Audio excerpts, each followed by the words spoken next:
Hello and welcome back to the another episode of Daily Quiz for IAS Prelims 2025, and it is 19th September today. And in this video we are going to discuss the questions related to these articles which are on the slide, which are actually taken from the newspaper. If you are the first time visitor of this channel, then let me introduce this initiative to you guys. Every day in this video we discuss three types of questions. The first set of questions is from the current affairs. We take up the most important articles from the newspaper. We break them down into the simplest language possible and try to derive some prelims based questions from them so that it will give you the idea how the questions may come from the current affairs, and also it will help you revise your current affairs. And the another set of question is from the static topic. If you had followed me, you would definitely know that we had started discussing some static topic here, and today we are going to discuss the article 3. And after this discussion, we will derive a simple prelims based question from that so that it will give you the better idea about this topic. And at the end of this session, we will discuss few previous year questions so that it will give you the proper idea how the questions do come in the exam and what can be the methods by which you can solve them and how to implement that knowledge in the next exam. So this is all about this initiative. I hope if you are watching this video, you will watch it till the end. This is very much beneficial for you. If you would record these questions somewhere, if you will note these questions somewhere, it will definitely help you very much in your next prelims exam. When your exams would be near and you would want to revise your current affairs, and it would be very much hard for you because I had been the aspirant and I know how much difficult it gets at the end of when our exams are very much near, how difficult it becomes to revise your current affairs. So at that time, if you will have these questions, you will revise these questions, you will solve these questions. It will definitely help you in revising the current affairs as well as it will boost your confidence. So it becomes very much important for you. If you are the aspirant, please do watch the video till the end, and I request you guys, please do subscribe the channel and share it with your friends. So with this, let us start our discussion. The first article from which we are going to derive a question is, as Union Cabinet gives nod for the simultaneous elections. One nation, one election. It was one of the majorly promoted by PM Narendra Modi, especially from 2019, that we should go for the simultaneous elections. There are various advantages to having the simultaneous elections, which the government was pushing towards, like there has been huge expenditure on the elections. And also, if we will look at the diversity of our country, we have different states and they are going into election phase differently. So in nutshell, overall, majorly our country is involved in some sort of election. So there is huge burden on the bureaucracy, there is huge burden on the expenditures. So if this elections will be done simultaneously in states and state elections and central elections, it will definitely reduce the expenditure, it will reduce the burden for the bureaucracy. It will, our officers are much involved in the elections, they have least time for their own work. So it will let them free from these election burdens, and they will get more involved in their work which they are uh, you know recruited for.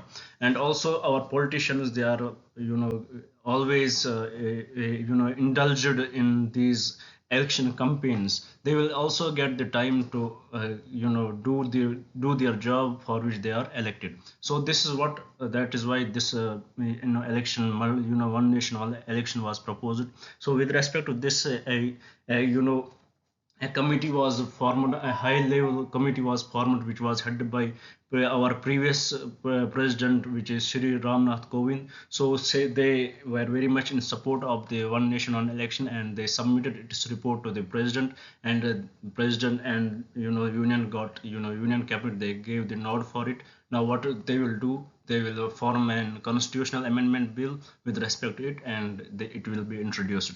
Because once we have to apply this one nation one election, so there would be many constitution amendments would be needed, because different states have got differently elected, in different years. When, for example, if we are going for the 2029 one nation one election, simultaneous elections, there would be many states who would have not completed their tenure. So for them, the constitutional amendment is needed for them, for many things which they have to add. The states, recommend, they have to ask for the states permissions. So there would be a lot of constitutional work behind it, and we will see what will happen in future. So this is all about it, and in the next slide we will solve a question with respect to it. Then the another article which was in the news is about the deadly attacks in Lebanon. We yesterday we also discussed about this. Hundreds of pagers were exploded, walkie-talkies and solar equipments have been exploded, and it is said that Israel is indirectly or directly involved in it, but Israel has not accepted this yet. But we had seen some of the speeches of the Israeli external minister, Israeli defense minister, where he praised the security officials. So there are huge allegations against Israel, and we are seeing that it is Israel's intelligence which was involved in it, as they had Israel has resorted to supply chain interference. It is said that it is not totally cyber hacking. It was the interference from the supply chain. They had installed these explosive materials into these electronicals, and because of that these explosions had happened.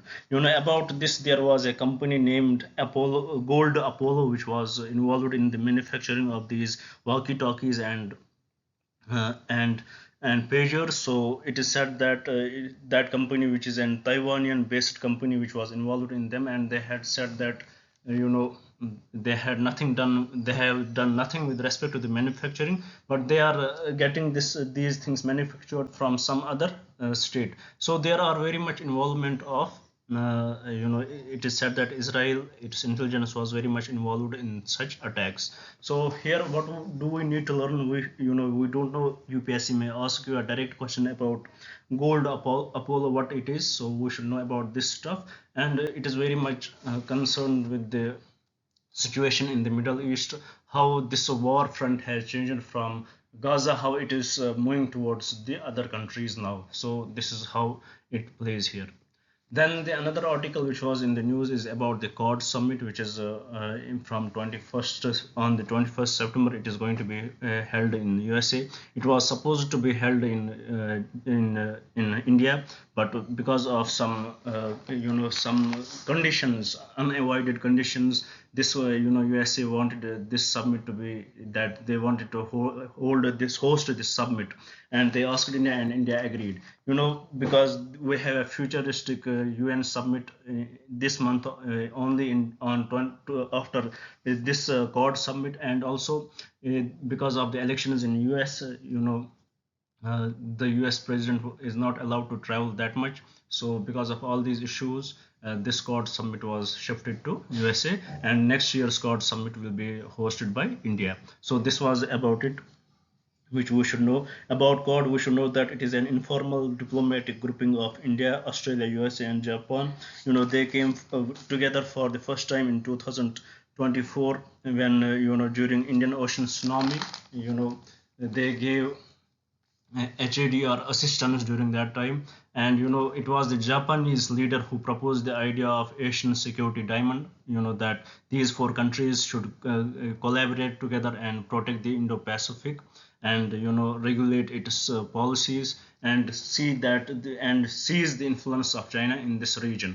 So it is not totally a military dialogue, because China, when in 2007, when India expanded the Malabar exercise, and China opposed to that. So India has taken it into the consideration, and our foreign policy is in such a way that we don't let other countries to dominate our foreign policy. So it is not a military exercise or any military grouping. It is rather economic grouping in a way. It deals with the it has many aspects related to the security of the region, related to the economy of the region, and all that stuff. So this is in a nutshell about the code. I hope you had already read about it, and we will solve some questions in the next slide. Then there was another article. It talked about the space corporation between India and France, in which the ISRO and CNES, which is French space agency, they are going to collaborate, and they are going to form a set. They are going to launch a satellite, namely Trishna satellite, which is a very upcoming project between India and France. They are going to launch it in 2026.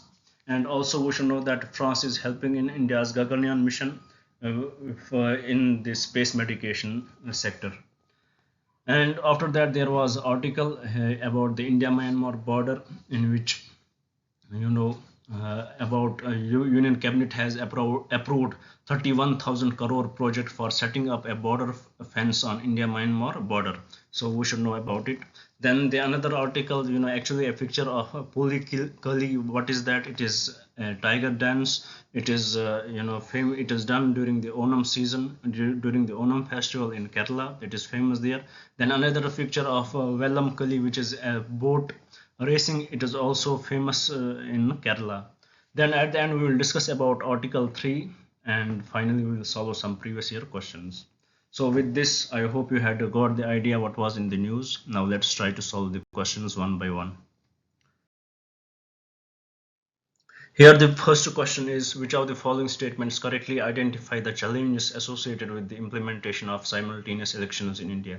So let us see this question. Let us try to understand the challenges associated with the simultaneous elections in India. First, political opposition. Major political parties may resist the idea due to potential loss of power at state levels. 100% correct. We are seeing the opposition the political opposition from the opposition itself, and from state political parties also, because they will feel that their tenure was not they were not let to complete their tenure. They will feel that they are robbed of doing their work. So there would be political opposition. 100% correct. Statement 2, there is logistical issue. Conducting simultaneous elections could strain administrative resources and affect the quality of the electoral purpose. 100%, because we need various instruments for conducting the elections. There would be huge logistical issues related to it. Even though it is said that it will reduce the cost, but who knows what will be its impact, because it is not that easy to conduct in this vast area, in this vast country, these simultaneous elections. So it will definitely have some logistical issues associated with it. Third, it will have legal complications. 100% correct. The need for constitutional amendments to facilitate simultaneous elections could lead to prolonged legal debates. 100% correct, because many constitutional amendments would be brought in to apply these simultaneous elections. Then fourth, voter engagement. There is a concern that voters may be overwhelmed by multiple issues on the ballot, leading to major engagement. 100% correct. So with respect to this, all the four statements are correct. I hope by discussing this question you would have understood the topic in more detail. You would have got the both idea what are its advantages and disadvantages of having the simultaneous elections in India. For your information, I would like to add one more thing here, that we are not heading towards it is not first time that we are heading towards simultaneous elections. In fact, when we got our independence, and our first two elections were very much simultaneous in nature in the country. So it is not the first time we are going for the simultaneous elections. We had already done that in our country. So with this, let's move to the another question here. It says, gold Apollo recently seen in news is associated with which of the following? We discussed about it. It is the company which manufactures the electronic equipments, walkie talkies and pagers. So let us see what are the options. First, lunar mission of NASA. No, it is totally incorrect. Statement 2, joint mission of NASA and ISRO. Totally incorrect. Statement 3, pharmaceutical company. Totally incorrect. A very absurd statement. Statement 4, Taiwan based electronic equipments manufacturing company. 100% correct. The idea behind this question, the wordings, if UPSC would decide to ask you such questions, wordings won't be like that, but the idea is you should know everything which is in the news, which is highlighted in the news, because you might not know what UPSC will ask you. So it is very important for us to know these terms, to know these things which are mentioned in the newspaper. With this, let's move to the question here. It talks about the Trishna satellite is an upcoming project between India and USA. No. Russia, no. China, no. It is definitely between India and France. It is between the India's ISRO and France and French Space Agency, which is CNES. So the correct answer to this question is option 4. Now moving to the another question here, it talks about which of the following Indian states share a border with Myanmar. Manipur, it does share a border with Myanmar. Nagaland, it does share border with Myanmar. Mizoram, it does share border with Myanmar. Then the fourth option is Assam. Does Assam share border with Myanmar? No, it does not share border with Myanmar. It is actually Arunachal Pradesh, which actually shares border with Myanmar. So with respect to this question, the correct statement is statement A, which is option 1, 2, and 3 only.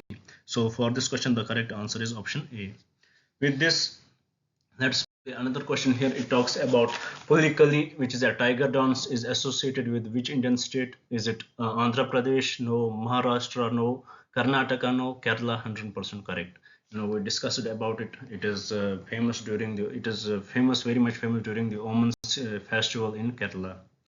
Similarly, another question associated with it is Vellam Kali, which is snake boat race, is associated with which state? Is it Karnataka? No. Tamil Nadu? No. Kerala? 100% correct. So with respect to this question, the correct statement is option C. So with this, I hope we had discussed the major part of our discussion, which is associated with the current affairs. Now let's move towards the next part, which is the static topic, which we have to the static topic which we have to discuss today is Article 3. Here Article 3, it is very important article of our constitution. We should know that Article 3, it authorizes the parliament to first form a new state. So it is the Article 3 which authorizes parliament to form a new state. How it can form a new state? By separation of territory from any state. It can either separate a territory from any state. For example, the parliament would want to separate some territory from Uttar Pradesh, so they can do it. So it is the under the power of the parliament, they can do it, form a new state by separating by separation of territory from any state, or by uniting two or more states. Or what a parliament can do, if tomorrow they want to unite Bihar and Jharkhand, again they can do it. They can unite two. They can form another state by uniting two or more states, or parts of states, or by uniting any territory to a part of any state. Or they can unite any territory to form a new state. So this is one thing which they can do under Article 3, that they can form a new state. Second, they can increase the area of any state. If tomorrow for any issues, for example, parliament, the center wants to increase the territory of Jammu and Kashmir, they can increase it by increasing the land territory of it. It is under their control. Third, they can diminish the area of any state. They can definitely do that. They can diminish the area of any state. And also fourth, they can alter the name of any state. If for example tomorrow they want to change the name of this any state, they can do it. So it is all done by the parliament. But to implement these things, parliament needs two things. First, they need prior recommendation of the president in this case. So for achieving these things, for achieving these goals, the parliament would need the prior recommendation of the president. And also for this thing to happen, president has to recommend the same bill to state legislature concerned. For example, tomorrow they want to give the statehood back to the Jammu and Kashmir. They have to president has to send this bill to the state legislature. After they will agree or disagree, it is then under whether the parliament has to follow it. Even though parliament does not need to follow their recommendations, but president has to send it to the state legislature, that they, for example, here we are talking about, we want to give statehood back to the Jammu and Kashmir. They want to make that Jammu and Kashmir, which is a union territory, into a state. So they will send this bill to them, and this is what needed. And for center to achieve that, they would need president's recommendation, and also states, they want president to recommend the same bill to the state legislature concerned. So this is all about this article. So in this article we understood that here the things, it is very much clear that parliament can they can form a new state by separation of territory from any state. When they are separating any territory from any state, what they are doing. For example, they are merging two states. Here the thing is very categorically said that they can merge two states to form a new state. But here we can understand one thing here. For example, they want to merge Bihar and Jharkhand. When they will merge it, one of the state will lost its value. So in this article, it is indirectly mentioned that they can also break the state. So because of this article itself, the Jammu and Kashmir was broken into two union territories of Jammu and Kashmir and Ladakh. So here, even though when two states are merged, what does it mean? One state will lose its one state will definitely lose its value. So in this article, it can be understood that the parliament has a power to you know to reduce this state to has the power to reduce the value of a state into what they want to. So this is what we get from this article. Now let's try to solve a question on the next slide. Here the question says, which of the following statements are correct regarding the Article 3 of the Indian Constitution? First, formation of a new state. Article 3 empowers Parliament to form a new state and alter the boundaries of existing state. 100% correct. Statement 2, approval requirements. The creation of or alteration of state requires the recommendation of the President of India. 100% correct. Statement 3, state legislative approval. The article mandates that consent of the affected state legislature is necessary for the alteration of state boundaries. No, it is totally incorrect. These recommendations, consideration of these concerned states is not is not bound to the parliament. So statement 3 is incorrect. Statement 4, union territories. Article 3 also provides provisions for the establishment of union territories.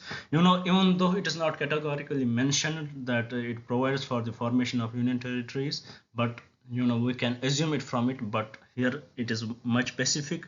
So statement 4 becomes incorrect. So with respect to this question, the correct statements are statement 1 and statement 2 only, as statement 3 and statement 4 are not that much specific. Statement 3 is totally incorrect, and statement 4 cannot be drawn from this article, from the understanding we had got from the Article 3. So with respect to this question, the correct statements are statement 1 and statement 2 only.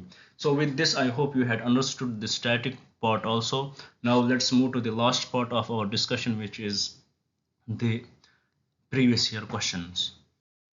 Here the first question is, it is very much straightforward. It is about the personalities, which we should know that MC Stalwad, BN Rao and Alladi Krishna Swami Iyer were distinguished members of which of the following party were the distinguished members of Swaraj Party? No. All India Nationalist Liberation Foundation? No. Madras Labour Union? No. Were they distinguished personalities of Servants of India Society?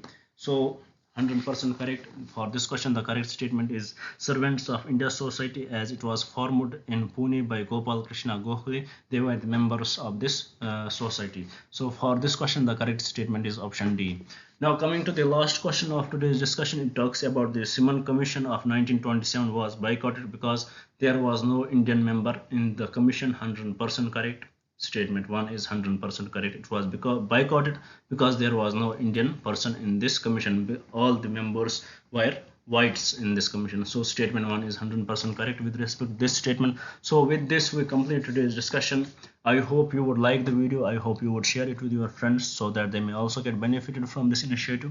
And I hope you would definitely subscribe the channel. Thank you for staying with me. Thank you very much. Have a nice day.